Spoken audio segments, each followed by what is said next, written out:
নমস্কার বন্ধুরা, সকলকে জানাই শুভ শারদীয়ার প্রীতি শুভেচ্ছা ও অভিনন্দন। আজ শুভ মহাষষ্ঠী। মা দুর্গা যেমন অশুভ শক্তির বিনাশ ঘটিয়ে স্বর্গলোকে শান্তি ফিরিয়ে এনেছিলেন, ঠিক তেমনি আজ আমাদের ভারতীয় মায়ের বীর সন্তানরা পাকিস্তানি জঙ্গি বাহিনীকে পরাজিত করে অশুভ শক্তির বিনাশ ঘটাবে। আজ এই মহাষষ্ঠীর দিনে দুবাই আন্তর্জাতিক ক্রিকেট স্টেডিয়ামে মুখোমুখি হতে চলেছে ভারত এবং পাকিস্তান তথা জঙ্গিস্তান। আজ এশিয়া কাপ 2025-এর ফাইনাল ম্যাচ। তো আজ আলোচনা করব এই ফাইনাল ম্যাচের কিছু পয়েন্টস নিয়ে, কিছু টপিক নিয়ে আলোচনা করব। তো এই টপিকগুলো কি কি? টপিকগুলো হলো যে আজ ভারত পাকিস্তান তথা জঙ্গিস্তানের থেকে কোথায় কোথায় এগিয়ে রয়েছে। প্রথমে আলোচনা করব টপ অর্ডার দিকে। টপ অর্ডারে ভারতের যেমন রয়েছে অভিষেক শর্মা, শুভমান গিল, আর পাকিস্তানে রয়েছে সাহেবজাদা ফারহান এবং ফখরুজ্জামান সিয়াম আয়ুব। তো দুদিক থেকে বিচার বিবেচনা করলে দেখা যায় যে ভারত অনেকটাই এগিয়ে টপ অর্ডারের দিক থেকে। টপ অর্ডারে অভিষেক শর্মা যদি আজকে প্রথম 6 ওভার পাওয়ার প্লে যদি টিকে যায়, তাহলে পাকিস্তান ম্যাচ ওখানেই শেষ হয়ে যাবে। বেশি না, খুব জোর হলে 6 ওভার টিকে থাকলেই হবে অভিষেক শর্মা। তো যাই হোক, চাইবো যেন অভিষেক শর্মা আজকে একটা ভালো ইনিংস উপহার দেয় আমাদের। সবাই সেই আশা করব, সকল ভারতবাসী সেই আশায় বুক বেঁধে আছে যেন অভিষেক শর্মার থেকে আজকে একটা ভালো ইনিংস আশা করব। গত 3টে ম্যাচে অভিষেক শর্মা হাফ সেঞ্চুরি করেছিলেন, কিন্তু তিনি সেঞ্চুরি তুলে নিতে পারেননি। আজ চাইবো যেন ফাইনাল ম্যাচে অভিষেক শর্মা পাকিস্তানের বিরুদ্ধে সেঞ্চুরি করে ভারতবাসীর মুখ আরও উজ্জ্বল করবে। অপরদিকে আমাদের top order batsman Shubman Gill, তিনিও ভালো ব্যাটসম্যান, তিনি ক্লাসিক্যাল ব্যাটসম্যান। তিনি যেসব শটগুলো দেয়, কাভার ড্রাইভ না, চোখ জোড়ানো শট। যাই হোক, শুভমান গিল অভিষেক শর্মা ওপেনিং জুটিতে দারুণ স্টার্ট দিয়ে যাচ্ছে। সেদিক থেকে দেখা যাবে যে ভারত পাকিস্তানের থেকে টপ অর্ডারে অনেকটাই এগিয়ে, অনেক বলতে অনেক এগিয়ে। আর তারপরে আসবো মিডিল অর্ডার ব্যাটসম্যানে।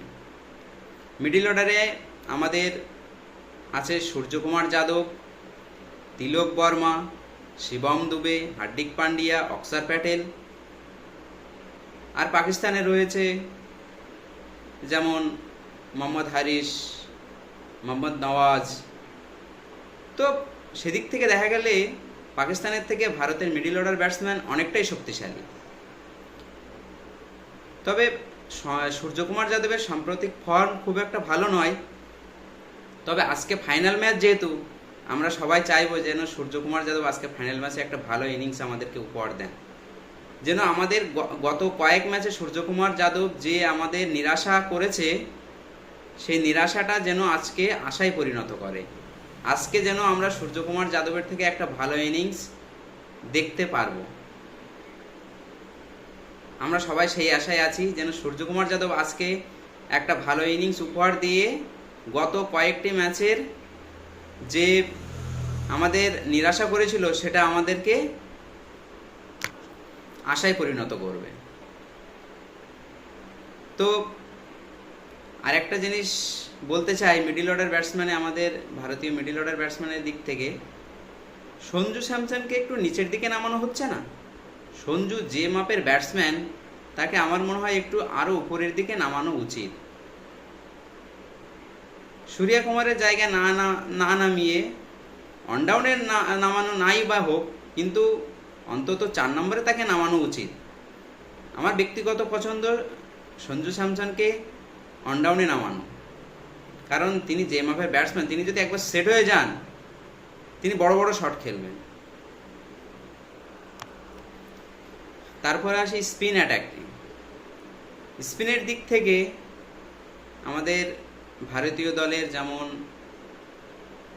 বরুণ চক্রবর্তী, কুলদীপ যাদব, অক্ষর প্যাটেল খুব ভালো বোলিং করছেন। আর পাকিস্তানে রয়েছে আবরার, মোহাম্মদ নওয়াজ।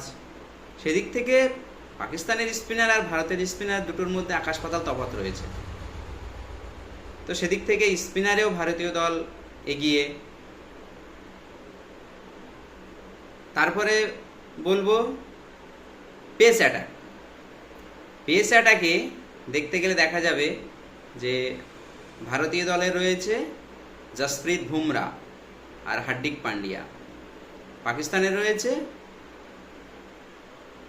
শাহিন শাহ আফ্রিদি আর হরিশ রাও।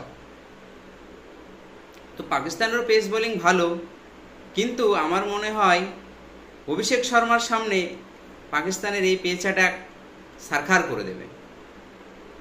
আর আমাদের জসপ্রীত বুমরা বিশ্বের নাম্বার 1 বোলার। বিপক্ষ দলের ম্যাচ নিয়ে পরিকল্পনা করতে গেলে জসপ্রীত বুমরা 4 ওভার বাদ দিয়ে পরিকল্পনা করতে হবে। তিনি এমন একজন বোলার, তিনি যে কোনো মুহূর্তে ম্যাচের রং বদলে দিতে পারেন। তো সেদিক থেকেও ভারতীয় দল এগিয়ে রয়েছে। তারপরে আসি ফিল্ডিং নিয়ে। বিগত কয়েকটি ম্যাচে ভারত ফিল্ডিংয়ে খুব খারাপ করেছে, ক্যাচ মিস করেছে, ফিল্ডিং মিস করেছে। যাই হোক, গত কয়েকটি ম্যাচের সেই ফিল্ডিং ভুলে গিয়ে যেন নতুন করে আজকে ফিল্ডিংটাকে উজ্জীবিত করে। ফিল্ডিংয়ে পাকিস্তানের থেকে ভারত অনেক গুণ এগিয়ে। তারপরে আসবো দুই দলের ক্যাপ্টেন। তো আমাদের ভারতীয় দলের ক্যাপ্টেন সূর্যা কুমার যাদব আর পাকিস্তান দলের ক্যাপ্টেন সালমান আলী আগা। তো সালমান আলী আগা আর সূর্যা কুমারের মধ্যে তুলনা করা একটু বোকামি।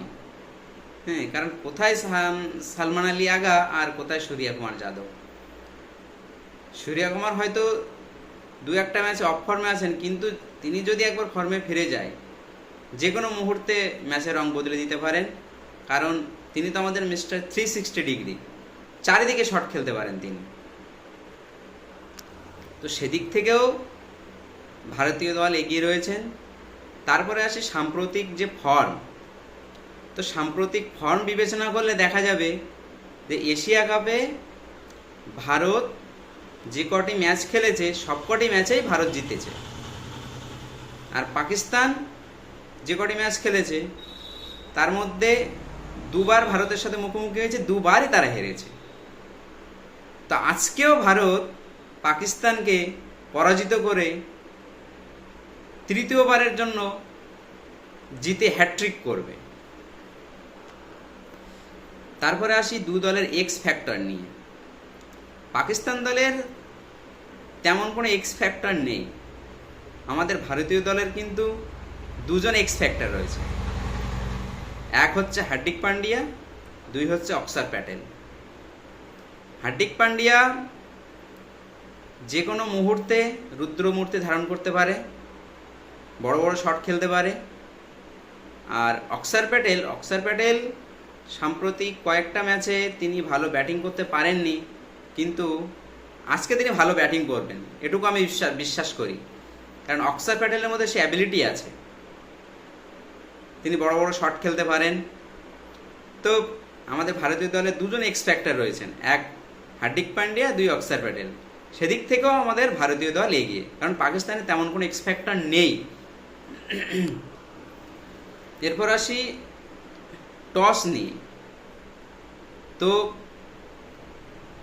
আজকের ম্যাচে টসটা খুব গুরুত্বপূর্ণ, কারণ আজকে যেই টসে জিতুক না কেন সে দলই চাইবে যে ফিল্ডিং করার।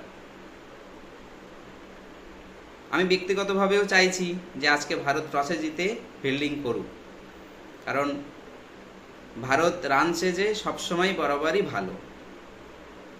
সবশেষে যে পয়েন্টটা নিয়ে আলোচনা করব সেটা খুবই একটা দুঃখজনক ঘটনা, বেশ কয়েক মাস আগে ঘটে যাওয়া পেহেলগাঁও ঘটনা নিয়ে। তো পেহেলগাঁও ঘটনার পরিপ্রেক্ষিতে আজকে এই ম্যাচটা ভারতীয় দলের জন্য খুবই গুরুত্বপূর্ণ। আজকের ফাইনাল ম্যাচে পাকিস্তানকে পরাজিত করে আমরা আবারও দেখাতে চাই যে পাকিস্তান আমাদের বরাবরই পায়ের নিচে থাকবে। পাকিস্তান কখনোই ভারতের সমকক্ষ হতে পারে না। আজকের ফাইনাল ম্যাচ জিতে ভারত আবারও প্রমাণ করবে যে পাকিস্তান অনেক পিছিয়ে রয়েছে। আজকের এই ফাইনাল ম্যাচ জিতে এই ট্রফিটা পেহেলগাঁও ঘটনায় বীরগতিপ্রাপ্ত যে ভাইদের উদ্দেশ্যে এটা উৎসর্গ করা হবে। তো ভারতীয় দল যেন সেই দিক থেকে উজ্জীবিত থাকে যে এই ঘটনার পরিপ্রেক্ষিতে যেন আজকে ম্যাচটা জিততেই হবে আমাদের। আজকে এই ম্যাচটা জিতে আমরা আমাদের শহীদ ভাইদের এই ম্যাচটা উৎসর্গ করতে চাই, এই ট্রফিটা উৎসর্গ করতে চাই। তো ধন্যবাদ সবাইকে, আর বেশি আলোচনা করব না, আলোচনা অনেক বড় হয়ে যাচ্ছে। তো বন্ধুরা, আমার এই ভিডিওটা তোমরা যারা যারা ফেসবুক থেকে দেখছো তারা অবশ্যই লাইক, কমেন্ট এবং শেয়ার করবেন। আর যারা ইউটিউব থেকে দেখছেন তারা অবশ্যই চ্যানেলটাকে সাবস্ক্রাইব করবে এবং লাইক, কমেন্ট করতে ভুলবে না। ধন্যবাদ, সবাই ভালো থাকবে। আর পুজো সবাই ভালো কাটুক সবার, সেই কামনা করি।